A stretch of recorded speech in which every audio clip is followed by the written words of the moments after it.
चेहरे पर मुस्कान, लेकिन क्या दिल में अब भी कोई कसक बाकी है? बेटी की शादी पर सब ठीक है या सिर्फ ठीक दिखाया जा रहा है? शत्रुघ्न सिन्हा ने जो कहा उसमें छुपा था एक अनकहा दर्द। रुकिए और खुद से एक सवाल पूछिए, क्या हम खुश हैं? सच में खुशी ही होती है या कभी कभी एक मजबूरी भी? अगर आप भी इस सवाल का जवाब जानना चाहते हैं तो वीडियो को अंत तक जरूर देखिए। और हाँ, अगर आप सच के इस दूसरे पहलू को समझते हैं तो अभी लाइक और शेयर ज़रूर कर दीजिए, क्योंकि हर कहानी का एक साइलेंट साइड भी होता है। कहानी वही है, सोनाक्षी सिन्हा और ज़हीर इकबाल की शादी, 7 साल का रिश्ता और फिर 23 जून 2024 को एक सादगी भरा फैसला। सब कुछ फिल्मी था, लेकिन रिएक्शंस वो कहीं ज़्यादा रियल थी। सोशल मीडिया पर सवाल उठे, क्या परिवार खुश है? क्या रामायण वाले घर में सब नॉर्मल है? और फिर सामने आए शत्रुघ्न सिन्हा, मुस्कुराते हुए, बहुत संभल कर शब्द चुनते हुए। उन्होंने कहा, सब ठीक है, हम खुश हैं। लेकिन क्या आपने कभी नोटिस किया है, कभी कभी सबसे छोटे जवाबों में सबसे बड़ी कहानियां छुपी होती हैं। उन्होंने ये भी कहा, जब बच्चे खुश हैं तो फिर बाकी सब मायने नहीं रखता। सुनने में परफेक्ट, लेकिन सोचिए, अगर सच में सब उतना ही सिंपल होता तो ये लाइन इतनी बार दोहराने की जरूरत क्यों पड़ती? और फिर उन्होंने वो मशहूर कहावत कही, मियाँ बीवी राजी तो क्या करेगा काजी। ये एक एक्सेप्टेंस है या फिर एक साइलेंट सरेंडर? क्योंकि एक पिता के लिए बेटी की शादी सिर्फ एक इवेंट नहीं होती, वो उसकी पूरी सोच, उसके संस्कार और उसकी उम्मीदों का आईना होती है। वहीं पूनम सिन्हा हर रस्म में मौजूद थी, मुस्कुरा रही थी, लेकिन क्या हर मुस्कान के पीछे वही खुशी थी जो दिख रही थी, या फिर एक माँ की वो आदत जो अपनी बेटी की खुशी के लिए अपनी फीलिंग्स को पीछे रख देती हैं? सवाल थोड़े अनकंफर्टेबल हैं, लेकिन शायद जरूरी भी, क्योंकि सच ये भी हो सकता है कि उन्होंने इस रिश्ते को दिल से नहीं बल्कि हालात से एक्सेप्ट किया हो। और ये कोई गलत बात नहीं, हर जनरेशन का अपना एक कंफर्ट जोन होता है। उधर सोनाक्षी सिन्हा ने साफ कहा, हमारे बीच धर्म कभी नहीं आएगा, और ये बात अपनी जगह बिल्कुल सही है। लेकिन कहानी का दूसरा पहलू ये भी है, क्या हर पेरेंट उसी आसानी से इस सोच को अपना पाता है? शायद नहीं। तो अब सवाल आपसे, क्या ये पूरी एक्सेप्टेंस है या एक कंप्रोमाइज? क्या पेरेंट्स सच में खुश हैं या सिर्फ स्ट्रांग बने हुए हैं? नीचे कमेंट में जरूर बताइए, क्योंकि ये सिर्फ एक सेलिब्रिटी स्टोरी नहीं, ये हम सबकी सोच का रिफ्लेक्शन है। और कभी कभी जो दिखता है कहानी उससे थोड़ी अलग भी होती है।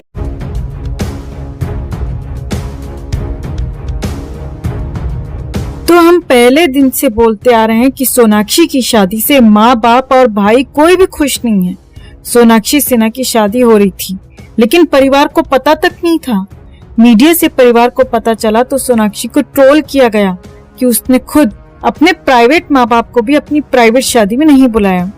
इसके बाद सोनाक्षी ने शादी के बारे में परिवार को बताया और जैसे तैसे करके खुद शत्रुघ्न सिन्हा और पूनम सिन्हा भी अपनी इज्जत बचाने की खातिर शादी में शामिल हुए। शादी में शत्रुघ्न सिन्हा और पूनम सिन्हा की शक्ल देखने लायक थी। शादी में माँ बाप को देखकर लग रहा था कि ये शादी में नहीं बल्कि किसी मातम में आए हों। चारों तरफ से प्रेशर इतना ज्यादा था कि शत्रुघ्न सिन्हा बीमार हो गए और अब खबर आ रही है कि शत्रुघ्न सिन्हा शादी के 5 दिन बाद अस्पताल में भर्ती हो गए हैं। दरअसल शत्रुघ्न सिन्हा ने जब से शादी के बारे में खबर सुनी तो तभी से लगातार टेंशन में थे। ना चाहते हुए भी बेटी की शादी में शामिल होना पड़ा तो दिमाग में और ज्यादा टेंशन हो गई। शत्रुघ्न सिन्हा बहुत ज्यादा प्रेशर महसूस कर रहे थे।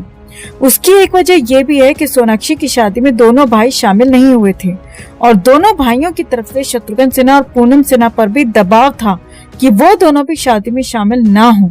लेकिन माँ बाप को मजबूरी में जाना पड़ा। माँ बाप को अपनी इज्जत की खातिर शादी में शामिल होना पड़ा। शत्रुघ्न सिन्हा के साले और फिल्म मेकर पहलाज नीलानी ने एक बयान में बताया कि शत्रुघ्न सिन्हा शादी को लेकर बहुत ज्यादा दबाव महसूस कर रहे थे और परिवार को डर था कि इस टेंशन में कोई बड़ी अनहोनी न हो जाए। शत्रुघ्न सिन्हा अपने परिवार में किसी को भी शादी में भेजने को तैयार नहीं थे और खुद भी शादी में हिस्सा लेना नहीं चाहते थे, लेकिन समाज और मीडिया वालों द्वारा उन्हें बुराई दी जाती, इसीलिए उन्होंने शादी में हिस्सा लिया। शत्रुघ्न सिन्हा हॉस्पिटल आए, डॉक्टर को चेक कराया, लेकिन उन्हें एडमिट होने के लिए कहा गया क्योंकि वो मानसिक रूप से बहुत ज्यादा परेशान थे। डॉक्टर का कहना है कि अगर कुछ दिन वो इसी तरह तनाव में रहते और डॉक्टर के पास नहीं आते तो उन्हें दिल का दौरा पड़ने के भी चांसेस थे। क्योंकि उनका इन दिनों कोलेस्ट्रॉल बहुत ज्यादा बढ़ गया। इससे अलग एक खबर ये भी आ रही है कि सोनाक्षी की शादी से ठीक पहले सोनाक्षी और शत्रुघ्न सिन्हा के बीच बहुत ज्यादा लड़ाई हुई थी। ये वो लड़ाई नहीं है जो पिछले 2-3 साल से चली आ रही थी, बल्कि अब जो लड़ाई हुई वो इस बात पर थी कि शत्रुघ्न सिन्हा और उनके परिवार को जब पता चला कि सोनाक्षी सिन्हा शादी से पहले ही प्रेग्नेंट थी। इस समय सोनाक्षी प्रेग्नेंट है और यही वजह है कि सोनाक्षी ने जल्दबाजी में शादी की है। एक तो पहले से ही शत्रुघ्न सिन्हा यहाँ तक के रिश्तेदार भी इस शादी से बिल्कुल खुश नहीं थे।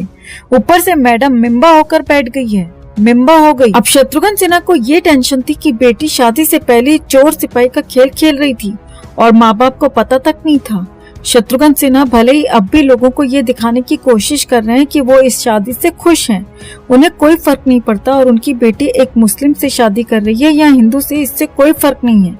लेकिन सच्चाई यही है दोस्तों कि इस पूरे परिवार को शादी के बाद सदमे का झटका लगा है, झटके का सदमा लगा है, मतलब सदमा लगा है। बिहार में भी काफी जगह सोनाक्षी की शादी को लेकर विरोध हुआ। बिहार के एक हिंदू संगठन का कहना है कि सोनाक्षी को वो लोग बिहार में घुसने नहीं देंगे। हिंदू संगठन ने कहा कि अगर सोनाक्षी ने जबरदस्ती बिहार में घुसने की कोशिश की तो अंजाम बहुत बुरा होगा। बिहार के आम आदमियों में भी काफी गुस्सा है कि सोनाक्षी ने इस तरह से एक मुस्लिम से शादी की और अपने परिवार को बताया तक नहीं। सबसे ज्यादा गुस्सा इस बात से है कि सोनाक्षी जिस परिवार की बेटी है, जिस घर में ये पली बड़ी है, उस घर का नाम रामायण है। पिता शत्रुघ्न सिन्हा, भाई लव और कुश, ताऊ का नाम है राम लखन भरत। और ऐसा नहीं है कि शत्रुघ्न सिन्हा ने अपने घर का नाम रामायण ऐसे ही तुक्के में रख दिया हो या शत्रुघ्न सिन्हा पहले भाजपा के नेता थे तो इस वजह से रखा हो। नहीं, दरअसल घर के पीछे रामायण नाम रखने के पीछे भी एक कहानी है। सोनाक्षी सिन्हा के दादा का नाम भुवनेश्वरी प्रसाद सिन्हा और दादी का नाम श्यामा देवी था। भुवनेश्वरी प्रसाद पेशे से एक डॉक्टर थे।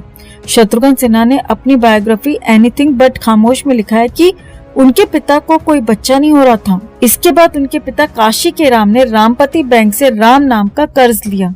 इस लोन में लोन लेने वाले व्यक्ति को बैंक उसकी मन्नत के हिसाब से राम नाम लिखी हुई एक कॉपी लाल कपड़े में लपेट कर देता है। उसके साथ एक सादी कॉपी भी देता है ताकि लोन लेने वाला व्यक्ति अपने घर पर जाकर पूजा पाठ करके राम नाम का जप करे और जब उसकी मनोकामना पूरी हो जाए तो वो खुद के द्वारा राम नाम की लिखी हुई कॉपी को वापस बैंक में जमा कर दे।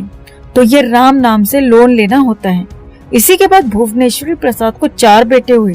मन्नत पूरी होने पर उन्होंने अपने बेटों के नाम रखे, राम, लखन, भरत और सबसे छोटा शत्रुघ्न, और घर का नाम रखा गया रामायण। चारों भाइयों का परिवार इसी घर में रहता है। सोनाक्षी सिन्हा को हालांकि धर्म के बारे में घंटा कुछ नहीं पता, लेकिन सोनाक्षी एक ऐसे परिवार से ताल्लुक रखती है जिसके नाम भगवान राम और उनके परिवार के नाम पर रखे गए हैं। यही कारण है कि बिहार के लोगों में और हिंदू संगठन में नाराजगी है कि सोनाक्षी ने एक मुस्लिम से शादी करके राम और रामायण दोनों का अपमान किया है। शत्रुघ्न सिन्हा शादी से बिल्कुल खुश नहीं थे और सोनाक्षी बेशर्मों की तरह वहां पर हंस रही थी। पूनम सिन्हा भी शादी के बाद चिंता में दिखाई दी। दोनों भाइयों ने तो शादी को दूर से ही राम नाम कर दिया। बेटी ने तो शादी कर ली, लेकिन ऐसा ना हो कि इस बेटी की शादी के चक्कर में बाप निकल जाए।